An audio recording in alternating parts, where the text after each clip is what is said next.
just for my clarification, please. There's a threshold with the city manager on how much approval amounts the manager has. The manager does that and notifies at that certain threshold. Beyond that and above that, it still comes back to the council. So what I'm hearing you all say is we recognize that there is a budget amount to get us a full complement of $512,000 or $520,000. However, that is not going to negate the requirement for the manager to inform you all to let you know what's being purchased, what the amount is, because the way you all set that up before, that still has to be approved. This gives them the freedom to move forward and get bids if they need to, because that's what I'm going to be asking. Who do we get these numbers from?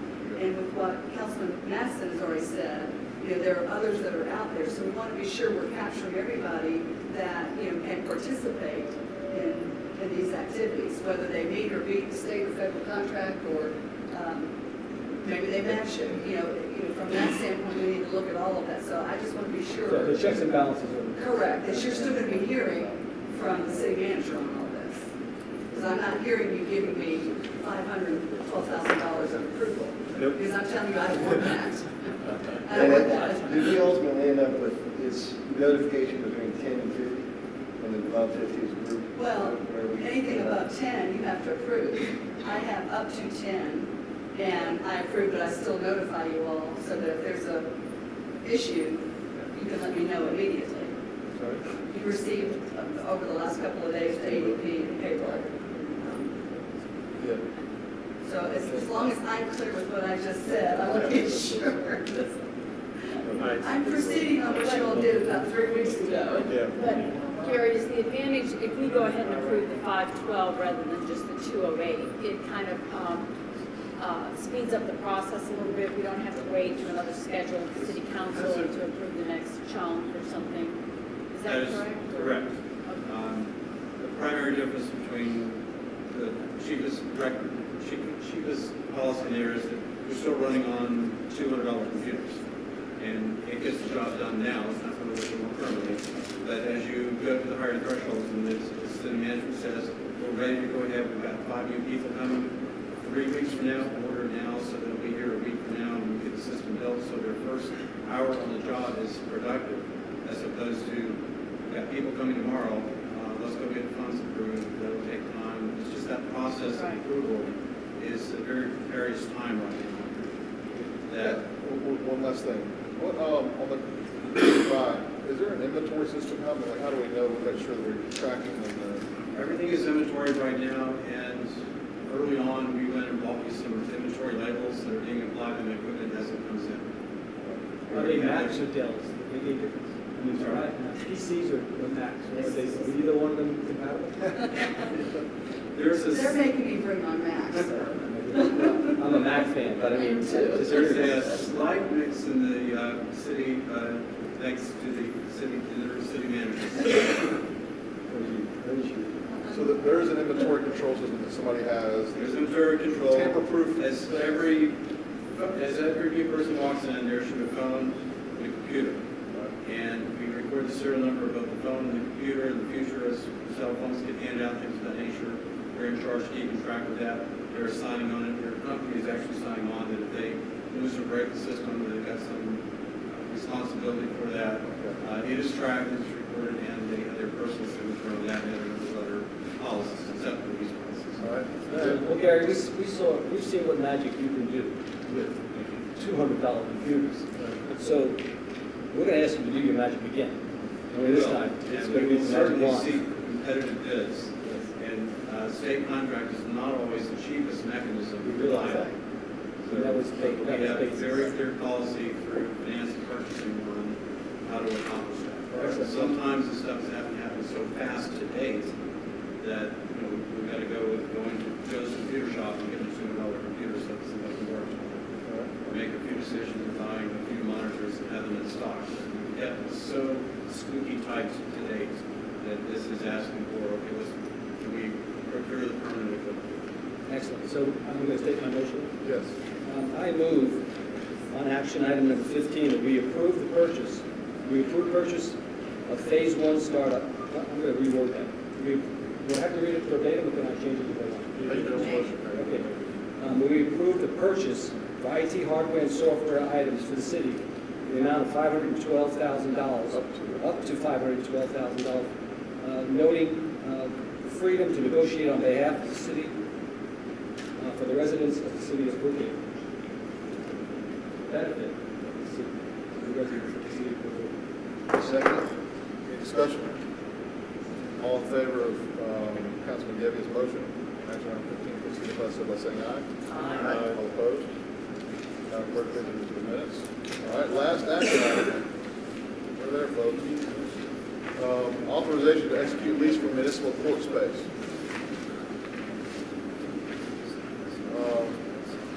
Do we have that list? The lease? Yes, we Yes, do. it is here. You all have seen the lease. This is the lease that Jed talked about earlier, All right. and that he sent to you previously. All right. Yeah. Want a copy of it? Should I sign it right now? Do we approve the approve? Yeah, but I'll just have to do that. I'm sorry. Okay, go ahead, Jim. I move we approve to action item 16, authorize to execute the lease for municipal court space. Your second. Second? Any discussion? I'd like to thank Jed Beardsley, who's not here, the effort and time we put into this, not only for this lease, but all the other work, and we now move on to our next lease. Does this mean he can officially retire? No, we got 2 more leases. We got 2 more leases we need The to do. never-ending jet. What are the other two? Police and City Hall. Oh, I mean, Well, those are, On the road. yeah. this year. Yeah. Okay, is there any more discussion? All in favor of action item 16, please signify so by saying aye. Aye. All opposed? Madam Clerk, please enter minutes that 16 is passed. And will I have a copy to sign tonight? This is a copy. Is this the original? It comes original when I sign it. All right. All right, 4. Now we have 4. I reserve, I want to come to 4 days time. I want to be able to get them in and prosecute. I want that prosecution cases. No, you used to have old mayor's court looking to the judge. All right, any other business? Any other public comments? All right, we got here and then we got Chad. All right.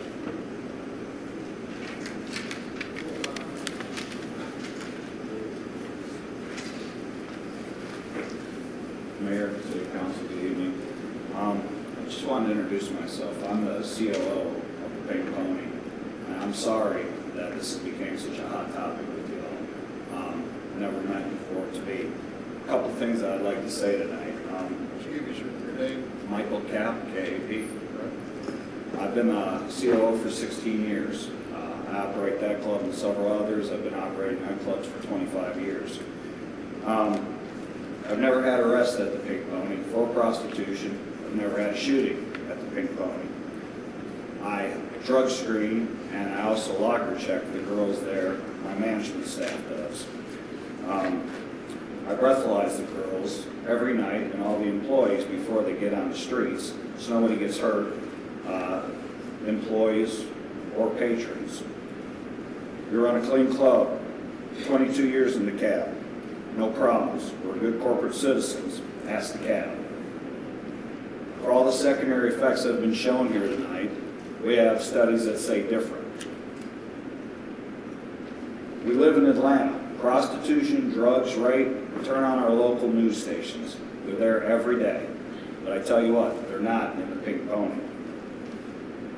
I don't want a lawsuit with Brookhaven. I'm sure the residents don't. This doesn't need to be an issue. If I'm breaking the law, you have the police powers to put us out of business. And I'm asking you tonight, please don't put us out of business until you get to know us. And then make a judgment. Right now you're making a judgment without even knowing us. I've had several people come up to me tonight and say, are you a lawyer? No, I'm not a lawyer. I'm a businessman.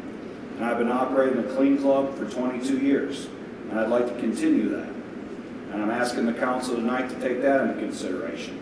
Take a look at the people that are running it. We're businessmen. That's what we do. We operate several businesses along with nightclubs, restaurants, golf courses. And we've had a very clean and good reputation in DeKalb County for a long time. And I'd like to continue that with Brookhaven. Thank you. Mr. Cap, do you have any affiliation or association with Pink Pony South? Yes. Thank you.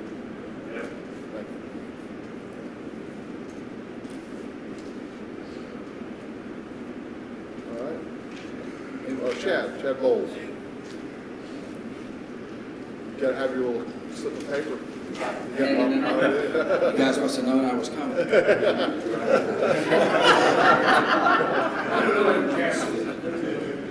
flawed your stamina. The reason I'm here tonight is I was on a group, the subcommittee for Parks and Rec, that reported straight to the Governor's Commission. And we created a document that you all have access to. And in that document, there's a park audit. There is a listing of everything that's right and wrong with the parks, how big they are, what kind of participation is involved, what kind of intergovernmental agreements that exist, whether they're on paper or not on paper. There's a listing of all of the different parks, and in that report, there's a couple of recommendations.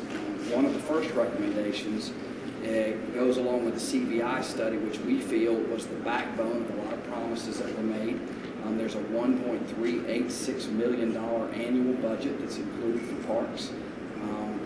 We recommended that not only the parks receive that, but it even be tripled over the course of 5 years based on some other city metrics that we used inside of the state of Georgia, including Gainesville, Roswell, Sandy Springs, Dunwoody. We've got a long way to go with parks, and there's nothing like a good place to start here, which brings me to my second point. That was a recommendation in the budget. I probably come to you tonight with the best deal that anybody's going to come to you with. You can get 260 acres of DeKalb County parks for between $26,000 and $29,000. That's $100 an acre. The third recommendation that we made inside of that report was that a parks director be hired that is separate and only answers to the city manager. As you can tell from a lot of the IT departments, from a lot of the police, that's going to happen. You know, the parks is one of the largest components of what the new city was promised. Being such a large component, we feel it deserves the attention of someone who is focused solely on parks and reports directly to a city manager. I'll stand here and answer any questions you guys want to ask about that report. I know you guys are super busy and have tons of other things going on. But I wanted to make sure that you guys get some of your questions answered.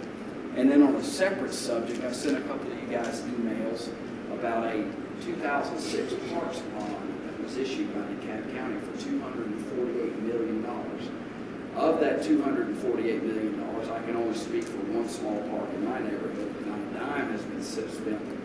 If there's any money that DeKalb County has obligated us as taxpayers to pay not only the principal but the interest, we should at least be afforded some of that money for parks in Brookhaven. Brookhaven parks are starving for money. Many of the areas are below code. Many areas have the opportunity to be demographic bridges between different neighborhoods.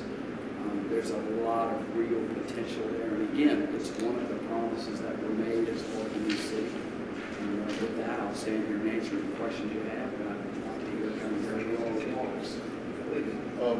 Thank you, Chad, for all the work that you've done and your continued persistence, which we appreciate, man. And I admire you as a person because of all the work you did in tenacity when it comes to what you're passionate about. And that's obviously Briarwood Bulldog and all the parts of Brookhaven.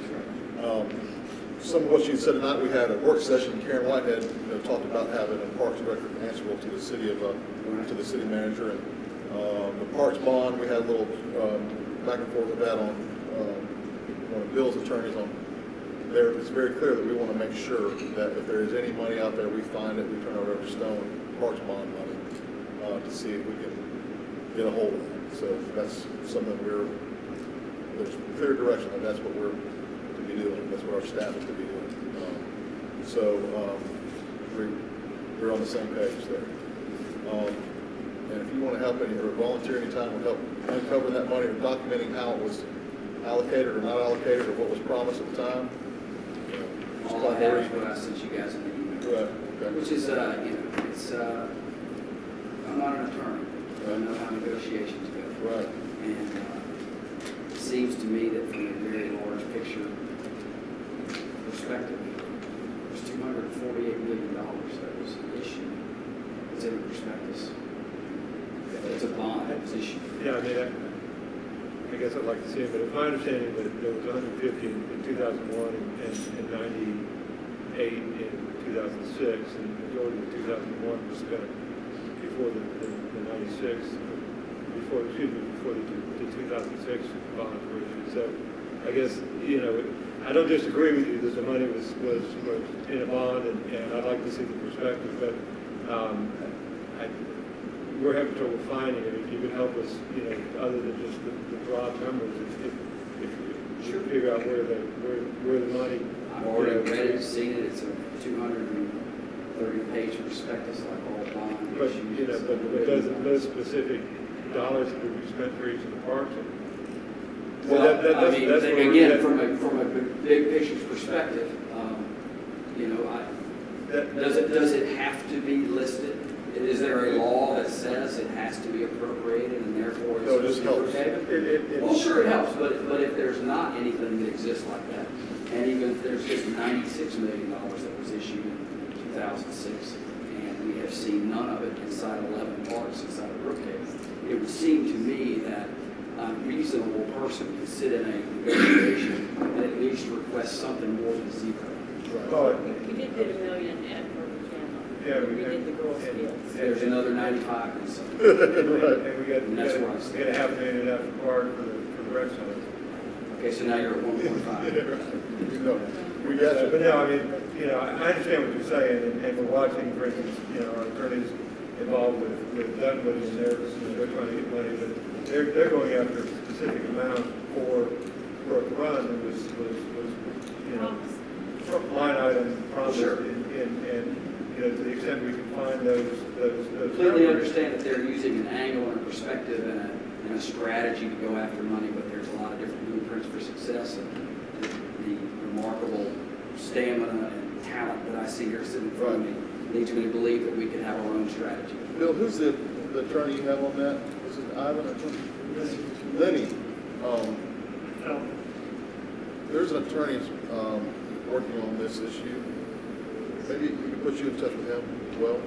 You're gonna have to put him in touch with him. I don't know how my conversation with him can help. I'm not sitting in Well, he's negotiations. good. I want you bulldogging on it. I want you to get him.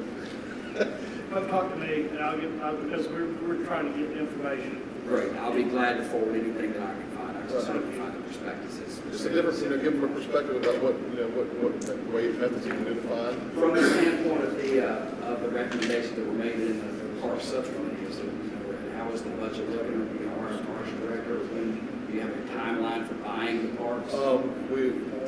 The Thanksgiving is the time frame for around before Thanksgiving, buying the parks, possibly. Might be a little early, that might be right around the time. And we had spoken also about a master plan to be done before that happens. Absolutely. And allocating some funds for that purpose, maybe sometime in spring. Is that right? Possible master plan funding for parks this spring or early summer? I did include 2013 as much of that focus. Okay. I need to at some point in 2013. Right. And so, and when we went through a lot of this with Karen, we were going to want some input from the Parks Committee with the master plan. Sure, yeah, those master plans from all the research we did can cost as much as $100,000 to $150,000.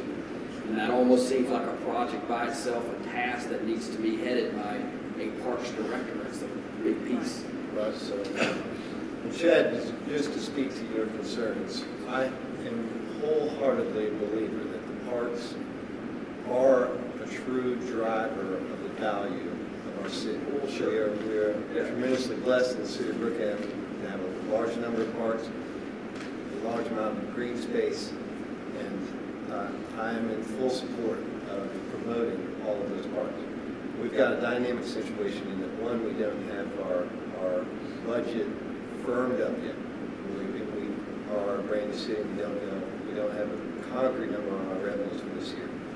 And it's also dynamic because a lot of the parks could be fast-tracked if we could come to a settlement with DeKalb County regarding the bond funds. I think that would be a tremendous benefit. We need as much citizen support and information that we can get because Dunwoodie's experience in that battle has already shown DeKalb County's own willingness to turn that money over to Dunwoody, and we will probably be facing the same fight. So we'll fight together and hopefully get it resolved, but I would love to see DeKalb County be proactive in helping out to get to a reasonable solution, which is ultimately how it's going to shape out. But that's a legal process that has to take place. Do you guys feel that a parks director would be a good idea? This is something we're definitely considering, yeah. I mean, what was the salary y'all came up with in your budget? Do you have a range? It says, depends on who you get. And if there's any availability. I think that's really a decision that we need to leave to the city manager when it comes time to sort of establishing how. Actually, Mr. Mayor, that there was the RFP put out for park services, which was correct. And at the work session we had, the Dunwoody Parks Director, I believe, was there, wasn't he? Was that the work session? Yeah. Or was that something else? Yeah, Dunwoody Parks Director. So they have one at Dunwoody, and he's. But he serves underneath a public works avenue, which Right. we feel should be That was a pointed direct out. line responsibility of the city manager. Right, that was something was pointed out. That was how it came up. This Karen asked him how we're having to serve. And I understand it's a fluid revenue model. I'm as proud and excited about this thing as everybody sitting at this table. We obviously, Karen and I and many others have a passion about parks. You're right, parks, they're a big component of drawing people and taxpayers into the city. We don't need new green space, we just need to ramp up what we have. Well, might need a little bit more. Hey, Joe's might Joe have doesn't have any in his None district. of his district. I'm with you, yeah. I mean, yeah, Yeah, because green space. I know of a park that's very near Bates and I, Joe, that serves 3 districts, and it's Right. so anyway, thanks for your time. Well, thank you, Chad. That's all you do, Chad. Thank you. Good luck with that playground. Yeah. Yeah, isn't it nice? Yeah. Okay. All right, any more public comments? Nobody? All right, public comments are closed. Mayor's comments, no comment. We don't need executive session. Is there a motion on the table for adjournment?